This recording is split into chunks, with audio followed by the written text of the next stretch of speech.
Welcome to the Exactly podcast, where we talk about life, business, and economy here in Spain. Exactly is set up here in Spain to deal with entrepreneurs, businesses, taxes, finances, accounting, bookkeeping, and all things technical to do with your business and your personal life here in Spain. Basically, all we had was an idea in the beginning, right? Yeah.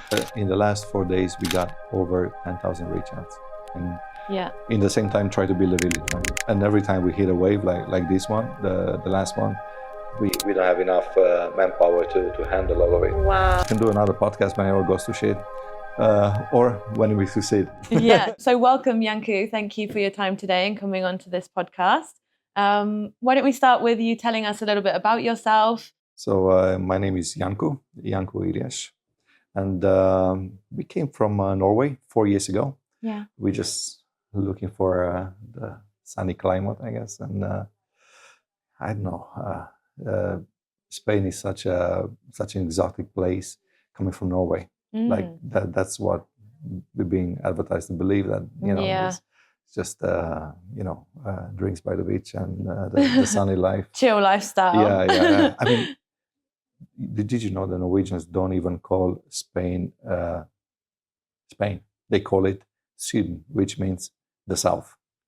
So everybody goes to vacation in the south. Of course, yeah. And it implies like hot weather and all of that. Wow. So it's like a lifestyle living in the south. Yeah, wow. And of course, we didn't necessarily chase this dream, but we just gotten tired of the rain and gray clouds and all of that. So that we came just like everyone else, looking for upgraded climate and easier lifestyle, slow living and all that. Yeah, a slower pace. Exactly. Yeah. So we had our businesses from before. We were running a lot of different businesses. We had a factory that was making ecological products in Romania, and we were distributing them in Scandinavia. We had a marketing company that was running successfully for 10 years. Quite big customers such as the City Group, one of the biggest companies in the world, and wow. We were doing quite well. We had some 41 shops we had at a time in America. Wow. And we had like a learning platform that was doing well. And Belinda had her own projects on the side, and I know we were super busy. We're doing 1,000 things all the time, and some of them successful, some of them not so much, just like everything else. Yeah. But it was just so much hassle, so much. I know, so many hours, so much stress, and we didn't see the end of it, right? And you make some money on one of the companies, but then the other one is struggling. You have to compensate always. So it seemed like we're not getting anywhere. We're just stuck in this loop of really hard work and stress. And so basically that's why we moved down here. Wow. And so the first problem that we had is that being in a touristic area where we are right now, which we love, by the way, but it turned out that all the houses were kind of, the quality of the houses were not what we were used to back in Norway. Interesting. Because most of the houses here are vacation houses or seasonal houses. So basically what happened, that every single house that we lived in, we were, freezing in the winter and, really so hot cold in the winter. And really hot in the summers, right? Yeah. So we wanted a proper house, a proper build, and we were looking to build a house. And then, friends and families, they said, oh, why don't you make several houses so we can also join you in this adventure? So we posted online, and it went viral, and we got 89,000 emails in the first week. Wow. and that's when we realized, there's a chance to do something more here, right? Yeah. So we went to the bank, and they laughed in our face. They said, no way, you will never get this done. And we went to the lawyer. He was laughing even harder. So we were so depressed. So the next move, the same day actually, I came to your office.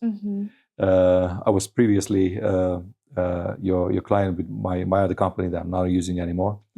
Actually still running, but I'm trying to close it down, I guess. And I told you about the project, and we set up a meeting with Luis. And you guys told me, okay, so this is what you have to do, and this is what we can help you with. And and suddenly okay, these people are taking me seriously. So Yeah. I'm not only dreaming; it's actually a possibility. Okay, yeah, it's the first step ahead, right? Yeah. So yeah, it gave me such a boost, talking to you That's back good. then in the beginning. Good. I mean, you had the other offices. You guys were a way smaller company than. Yeah. I mean, you've grown a lot lately yourself, and you personally, you're running the entire branch now. So yeah, your evolution was amazing the last 2 years. Yeah.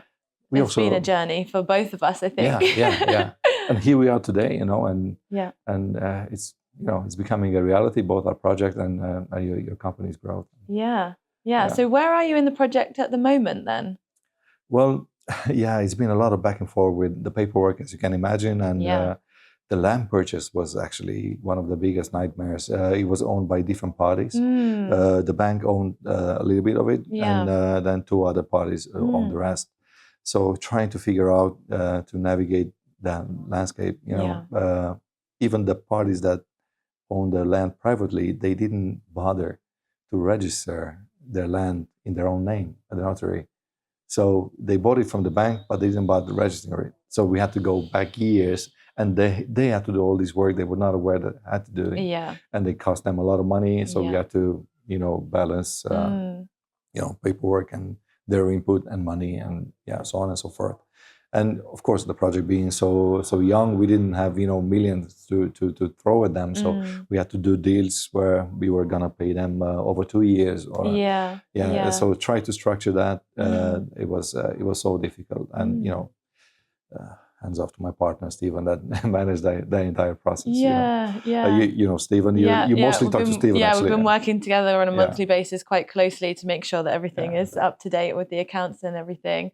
So there you go. Stephen is your guy. He's analytical. He has everything in place. I'm the creative guy that I came originally with the idea, and I'm pushing the marketing efforts. I'm doing the things that I'm good at, and Stephen does the things that he's good at, and I think we make a pretty good team in the end. Yeah, definitely. You do. There's 500 plots, 500 in total. Yeah, well, there's 500 families. 500 families. That's how we say it, because we're building essentially 107 villas with their own plots. The villas are quite big as well and generous to fit the concept of, having your own land and your own garden. Then the house has to be built for that particular purpose. And then we have 660 townhouses. And those are only 50 square meters big, but you can buy up to 6 next to each other. So if you want a house of 50 or 100 or 150, you can decide yourself how big your house is going to be. And then the architect designs it inside. So we made it affordable, right? Because that's one of the things that mostly people commented on in the beginning, is that, okay, so you're going to sell these expensive villas in the south of Spain for, rich foreigners and all that. So, no, that's not a project at all. This is a community project. And yes, there will be 500 families, and we have a lot of interest from other countries. But I truly hope there's going to be a lot of Spanish people in our project as well. I mean, the village in itself is not only the houses. We're building a school, we're building a hotel, we're building shops and restaurants and a clinic and a spa, and it's a full city basically, and we will have over 200 jobs in there, and we will make it also possible for people to rent. So if a young Spanish family looking to be in the area where they grow up, they can apply for a job there. We made a special email where they can apply for jobs right now, and then they can rent a cheap house. But it's not a cheap house. It's a super modern, super fancy, close to nature, modern building. And they're renting it for 600 euros, and they have a good job. So I don't see how this is not an opportunity for it's people. It's a great opportunity compared to what's available at the moment. I know. I mean, try to buy a house down here by the beach, I mean. Oh, rent. You can't rent for less than 1,000 euros for 1 bedroom at the moment. So and the jobs are all low paid and unqualified. Up there, you will have, such a, big opportunity of, different kind of jobs and living in a place like that. It also means the monthly costs are like close to zero. We made a system where, well, first of all, we have our own gardens. So the gardens are able to provide 100% of the food for all the people living there. That's amazing. So in case of anything, we're good. And I mean, we don't have to, but we can. So that the same with the energy. Yeah. The state won't allow us to be 100% sustainable because of the laws just don't allow us to do that. Okay. So we need to connect to Iberdrola, which is fine, but we can use our own energy, so people can be 100% sustainable, right? Yeah. And that's default. That's come by default. Batteries and solar systems and everything. So people moving in, they won't have any bills at the end of the month. Also made a system where every single business in the village will pay 10% back to the community that would support the garbage and water and all that. So people living there don't have any costs. Right? Yeah. But you can choose to have all the costs in the world, like if you want a cleaner or you want whatnot. Right? But if knock on wood, I hope everything goes fine. But the situation in the world is not that rose at the moment, and people are worrying what's going to happen in the future. What happens to the economy? What happens to my salary? Insurances, and what happens to my health if things go south. Yeah. So having everything, like even the clinic and a healthcare plan for the villagers and a semi-circular economy that we're putting together, that would make that city truly sustainable. Yeah. So what we're doing is basically the first modern sustainable eco-village in the world. There aren't any other. Yeah. And also the biggest private project in Europe. Wow. Yeah. So it's incredible to be, a part of it, even when it just comes to the bookkeeping and keeping the taxes in line and everything. Being involved in knowing what's going on and everything is really, really cool to see a company come into Spain and do something like this. It's very cool. And it matches perfectly with a lot of people's beliefs, I think, nowadays, and people wanting to be self-sustainable and all of that. I think there's definitely a lot of people from all ages that would be interested in being involved in the community. I mean, it's no secret. This is a big trend, being green, being sustainable. It's a big. Yeah. So it is. We are in the right moment.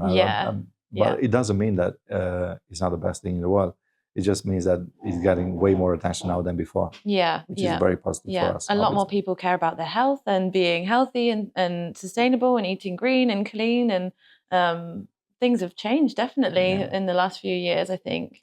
Well, I think everyone has the idea, but not everyone is willing to, do the steps in order to achieve it. Yeah. So when people come to us and say, "Oh yeah, I really care about your concept because it's based on the blue zones. People live over 100 and all that." Yeah. And then we tell them, "Well, it's perfect because this is a car-free village, so you get to walk from A to B and get movement and all. It's so important for your health." "No, but I want to drive."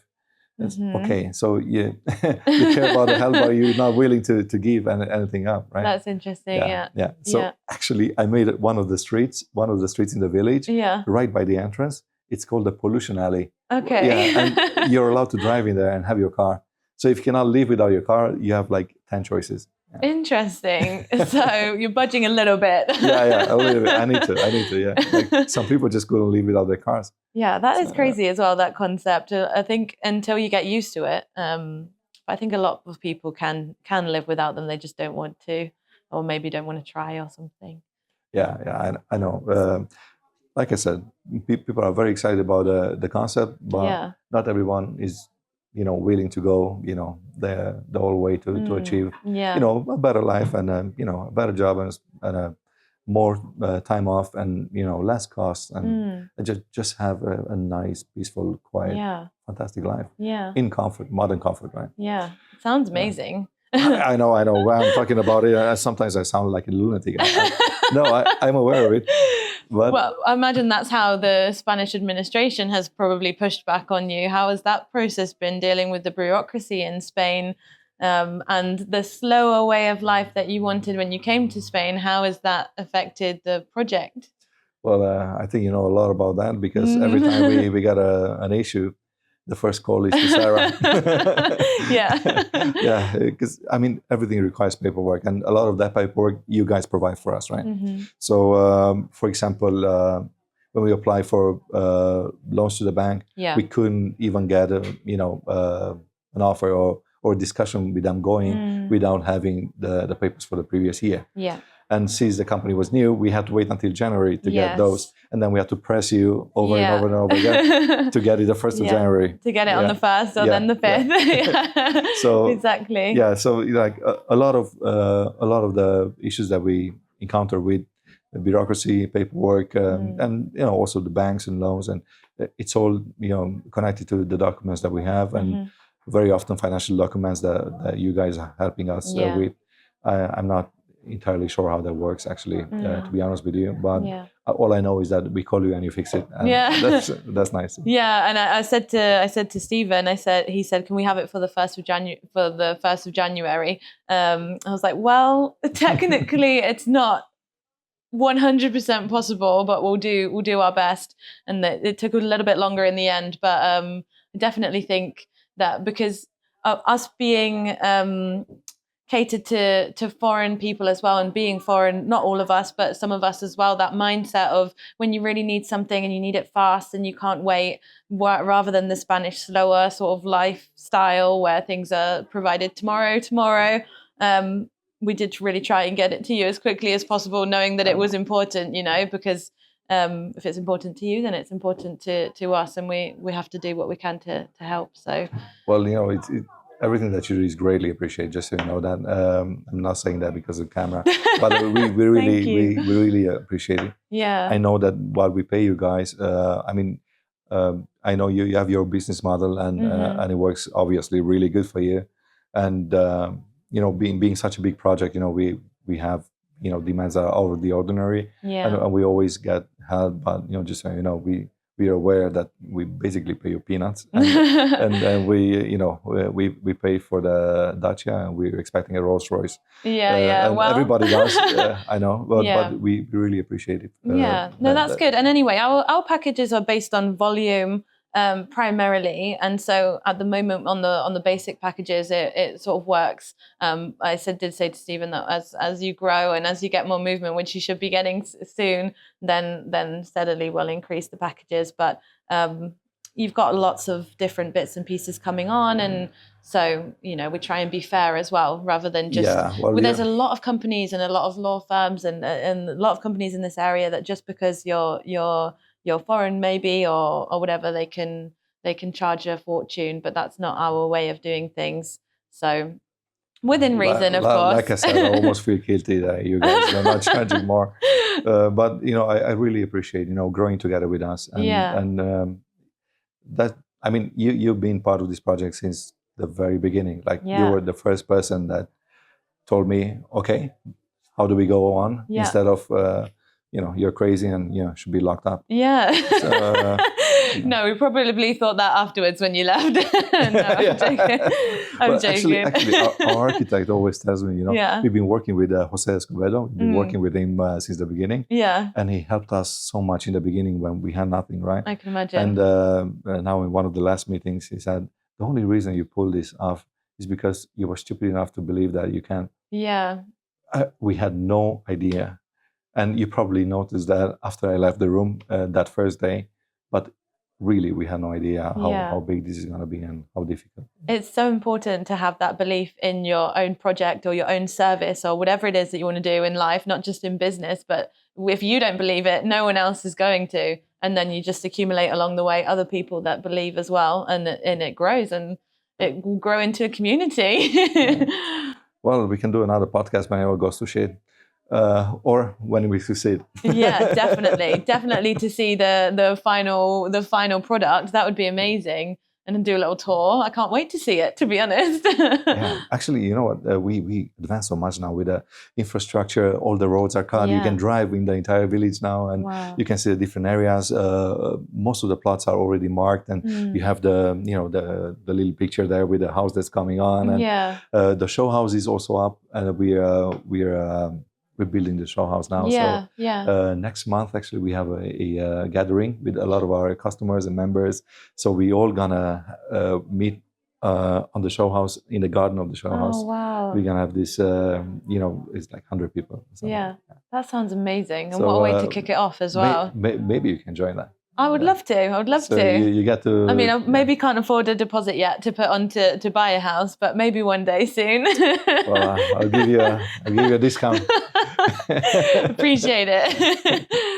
But yeah, I mean, definitely. Yeah, I mean, you've been part of the team since day one, so I think it would be really nice to attend one of these things. Yeah, it would be because really cool. you get to to see the place, and it becomes a reality suddenly. Yeah, not exactly. just some numbers on a paper. Exactly, and seeing the plans or the plots or the projects and all the paperwork that you guys provide for us to do the accounts, to put that into reality as well would be very, very interesting.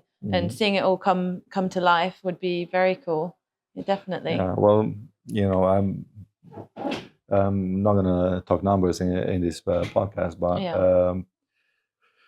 building an entire city basically is no easy task, and there's so many angles to it, and it's a financial nightmare, as you can imagine, especially now in the beginning. Yeah. So I just have to apologize in advance for the request to come, and we're here to help as much as possible within the realm of possibilities. What we can do, we will, and we'll do it fast and well.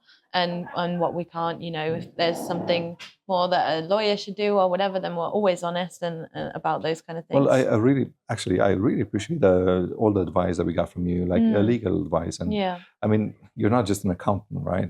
Like, I don't know, these kind of the fiscal laws are also really important, and that's the thing, and it's essential. I mean, you cannot go on without it, without understanding how everything can be done. Yeah. So you gave us so much knowledge, and you open up a lot of possibilities for us by pointing the right direction and advise us on how to set up the company structure and all that. And now we don't operate with one company anymore. We have like 5 or 6, and it's so beneficial in terms of spending and tax and and those sort of things are good fun for us as well. It's outside of the norm day to day of just numbers, working with clients and building a structure for their businesses. We did it with you guys, and we've done it with a few other clients as well, and it just really completes the relationship between client and accountant, and it's good fun for us as well. It's more interesting. I know. I understand the concept, and again, important to mention that I know that some things take more time, and we are aware that you guys actually don't work for us. You're not our full-time employee.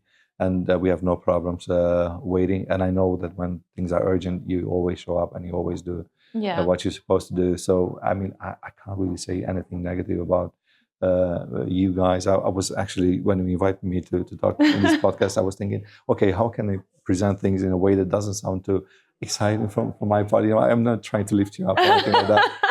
But all I'm saying, when we're paying for these services and we're getting so much more than what we pay for. That's good to know. Thank you. I know that some things require urgency, and we very often we need way more than what we agree upon. And that's why I tell my customers always, a lot of them, because now we're in contact with over 200,000 people actually. Yeah, wow. So having so many leads it's important to keep them and convert them and all of that. Of course. We can only build 500 houses, so we try to pick the right community and the right people for the village, right? Wow. And a lot of them, they come in and, most people, they would come to us and say, oh, but the houses are too expensive. Well, the houses are not expensive. They're expensive for you, but it doesn't mean they're too expensive, right? Because we're building high quality houses, and the services offered. And I mean, things cost what they cost, it's not me making the material prices. No, I mean, it's justifiable with everything that you also include. It's not a bad price at all. No, it's not. I mean, compared to this area, exactly. Buying any house at 150,000, I don't consider that to be expensive. No. And yes, you can buy a house over $1 million, but then you get a house over $1 million, right? Wow. So we are aware how much we're paying you, and we know what we get for the services. So that's why we're very happy. So, good. Thank you for that. You're welcome, always. Do you think that you will be doing this project again once this one's complete in other areas, or is this? Well, as I told you, as you have 200,000 leads, or in the last 4 days we got over 10,000 reach outs. So the guys in the office, like we go viral, but we go viral in waves, right? Yeah. And this started as an internet project because basically all we had was an idea in the beginning, right? Yeah. So we know how to handle. Running a marketing company for 10 years also gave us a lot of insight in that. But we know that we go in waves, and every time we hit a wave like this one, the last one, we don't have enough manpower to handle all of it. Wow. So we can process about 40 leads a day effectively, but we need to be processing about 400 or 500 a day. And I cannot hire 10 people that know what they're doing. That's only true. For a month. That's true. So we're trying to find a balance between marketing efforts, converting and money, and in the same time try to build a village, right? Yeah. Wow. And is it mainly TikTok or Instagram or Facebook that you go viral on? What's the main platform that this happens on? It changes between TikTok and Instagram. Yeah. But TikTok was the best for us. Yeah. Because people on TikTok didn't have that much information. You're going to find this silly, but on TikTok, they didn't have any links they can click on like Instagram, right? So because they didn't have any links, those that were generally interested, they Google us and they read on our website, and they were like 1,000 times more informed than the people on Instagram, because the people on Instagram only had to press a button to book a call, but then they didn't show up for the call or whatever. But people that come from TikTok, they already had to do their own research. They were already informed, and we convert those way easier. And I imagine at some point the homes that you're building will need insurance and they need right now. Actually, because there's so many insurances we need for the project, for the construction, for the workers. For the workers as well. That's a ton. Yeah, definitely. I wonder if that was like a really tough subject for us, so we can definitely start a discussion like today. Yeah, definitely. We've obviously grown the accountancy department. We started the insurance sales company. We started visa campaigns as well. We've got an immigration lawyer. So for anyone that is moving to Spain and needs any kind of visa or residence. Oh my God, that's a huge problem right now. This is like we have like hundreds of those every single day. If we were able to point them towards you, that would help us so much. Yeah, 100%. I can't believe we haven't had this conversation yet. I've been so busy. But it's been crazy growth. And that started a couple of months ago.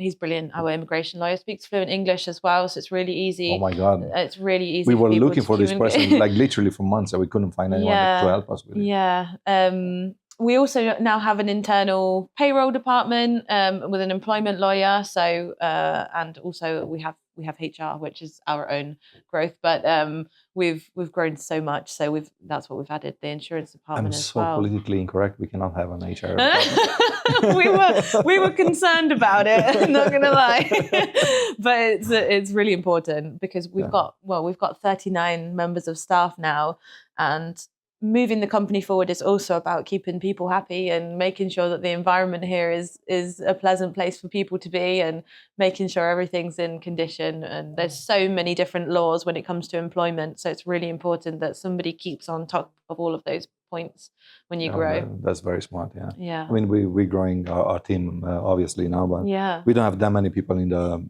office. We're like 11 or 12. But and some of them, they're just invoicing us from their own companies. But I reckon in the next 6 months we're going to be up to 25, 30. So then we will probably have the same problem as you. Definitely need some internal management there, and make sure that everyone's got their paperwork in order. That's it. So Spain's a paperwork country, isn't it? As you know, as we just spoke about. So there's lots to gather, but we can help with all of that. Fantastic. Yeah. Oh my God. We have to talk about it, because definitely. we need to fix this definitely as soon as possible. Definitely. I'm correct. We started quite a few businesses with you, right?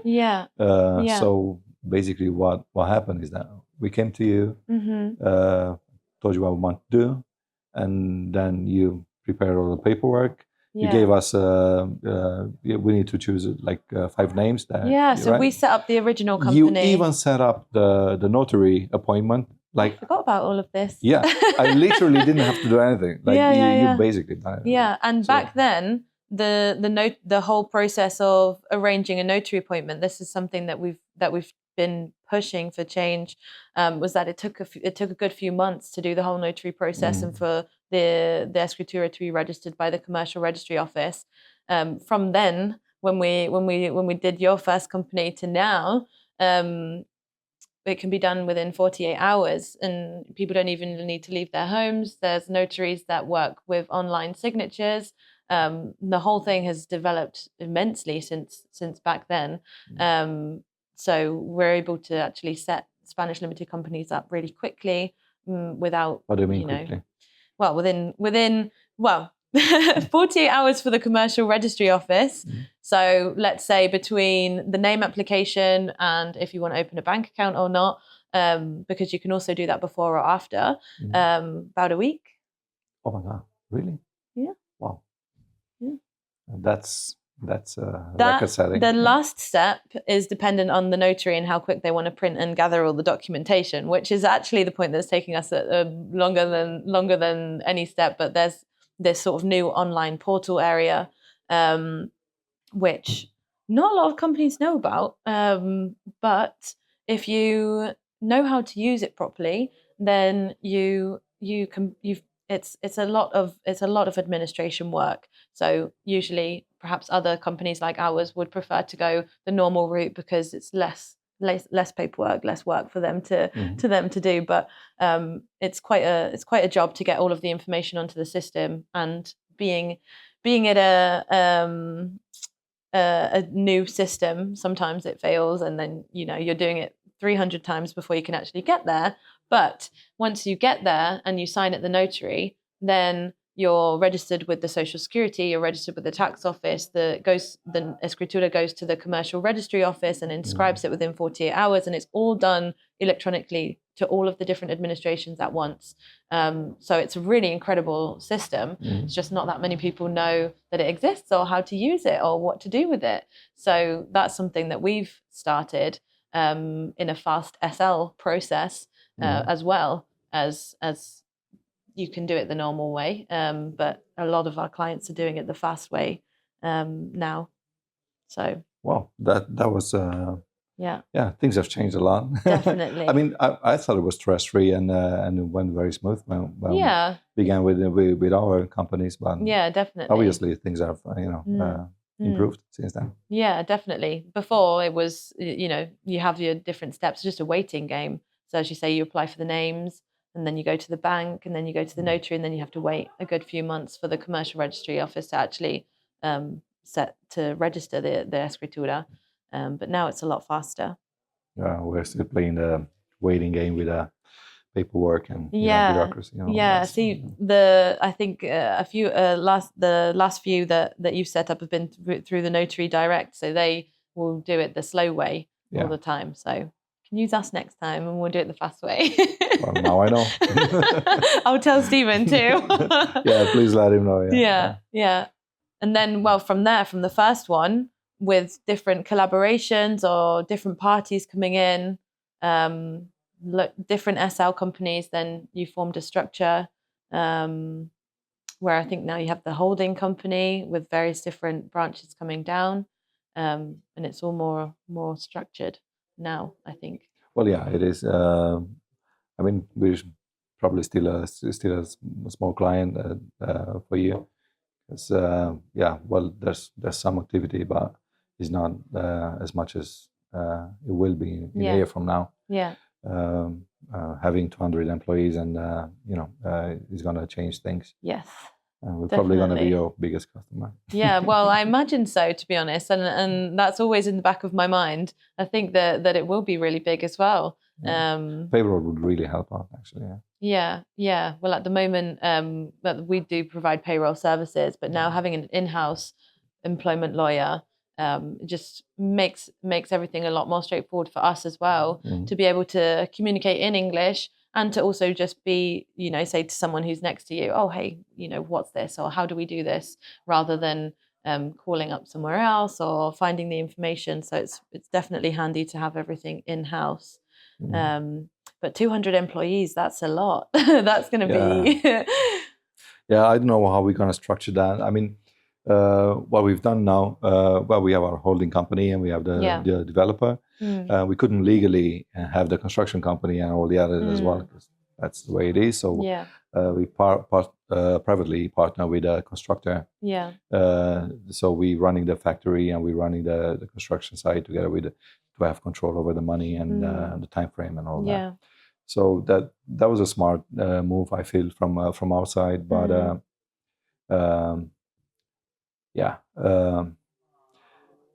could have been better.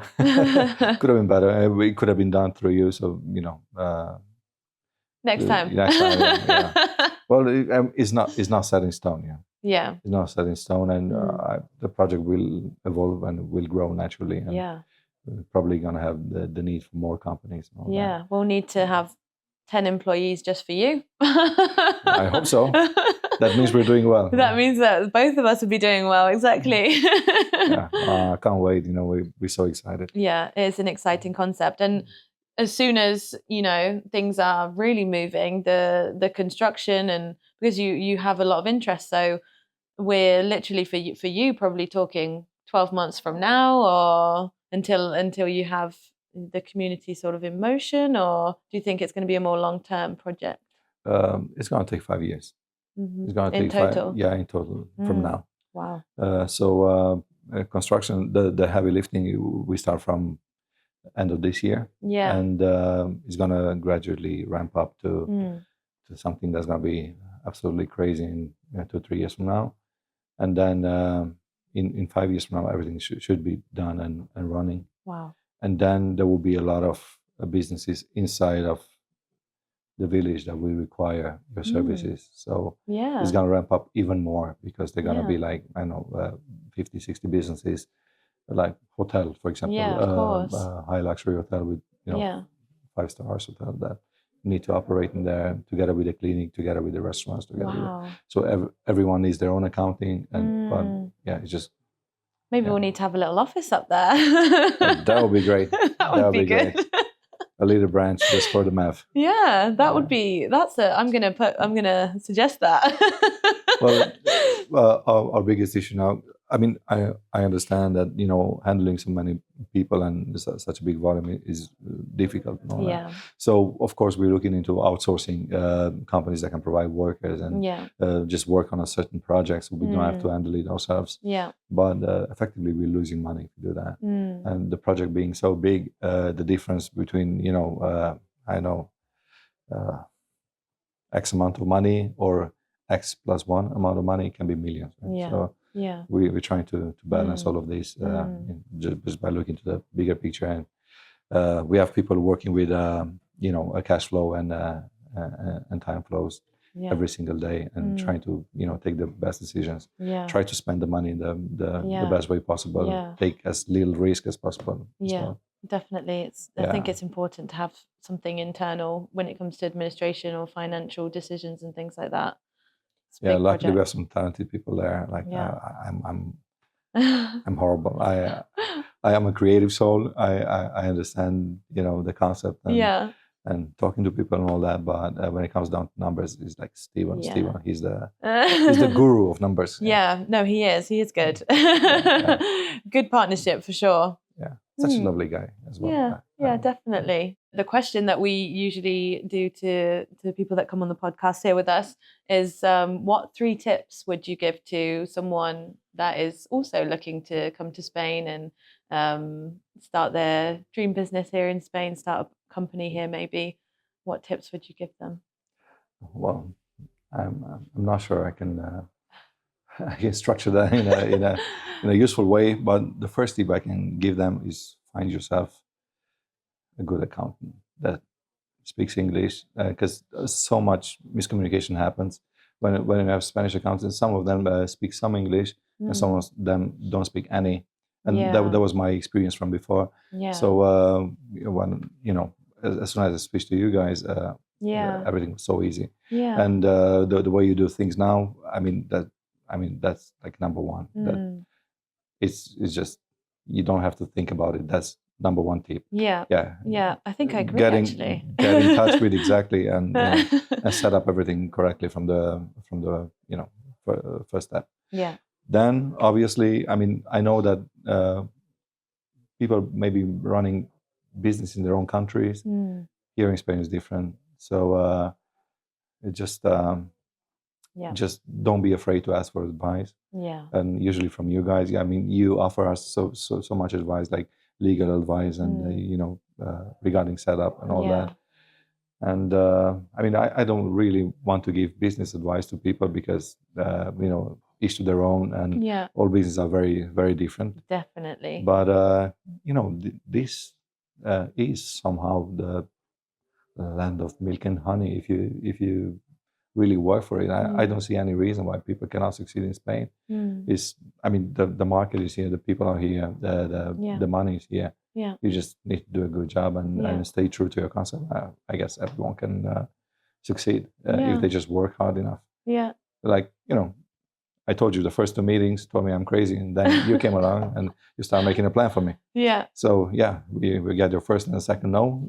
Go for the yes. Go for the yes. Follow it. Yeah. Exactly. Yeah. And, very cool. So I guess that's the setup with Exactly.